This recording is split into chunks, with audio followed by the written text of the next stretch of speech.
Tariffs imposed by the Trump administration have had an impact on industries like construction and automotive. But the rising costs on imported goods are also taking a toll on local artists. WGCU's John Davis shares how tariffs are making it difficult for textile artists around the world to make a living.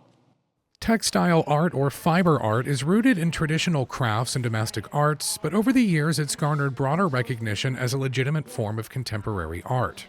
One recent example of this is the South Florida Surface Design Group's Uncommon Threads exhibition, now on display at the Courthouse Cultural Center Galleries in Stewart.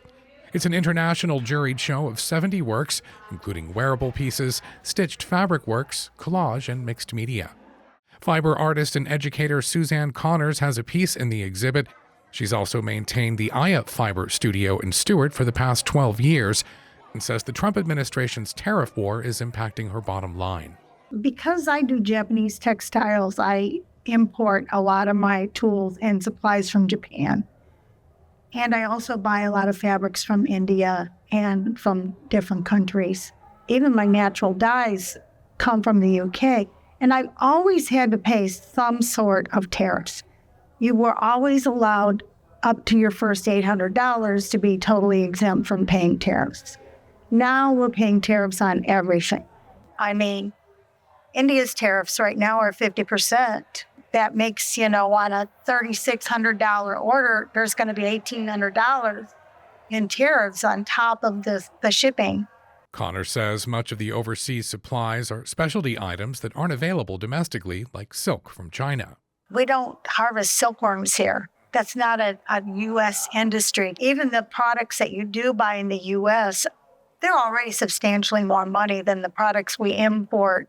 Connor says even her overseas suppliers are worried about business due to the tariff war.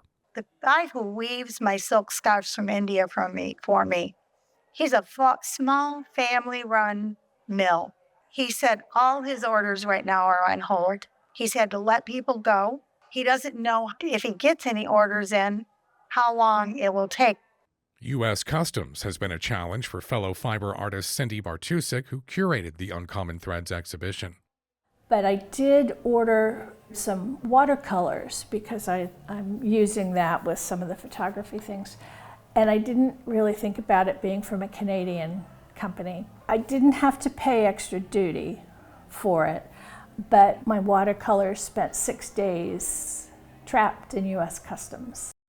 Customs delays also impacted the exhibit itself. Bartusik says an artist in the Netherlands was too afraid to send her work.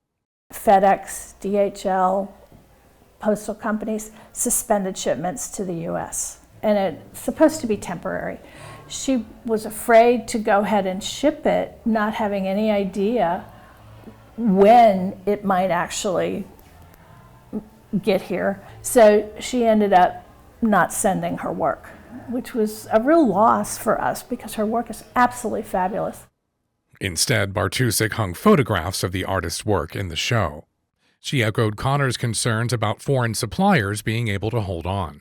The watercolors I was talking about that I ordered from Canada, they're produced by an indigenous family and small business.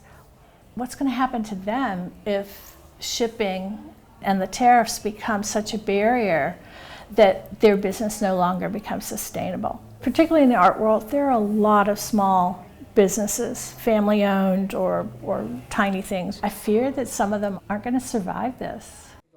Naples-based artist Muffy Clark Gill also has some collage and mixed media pieces in the Uncommon Threads show.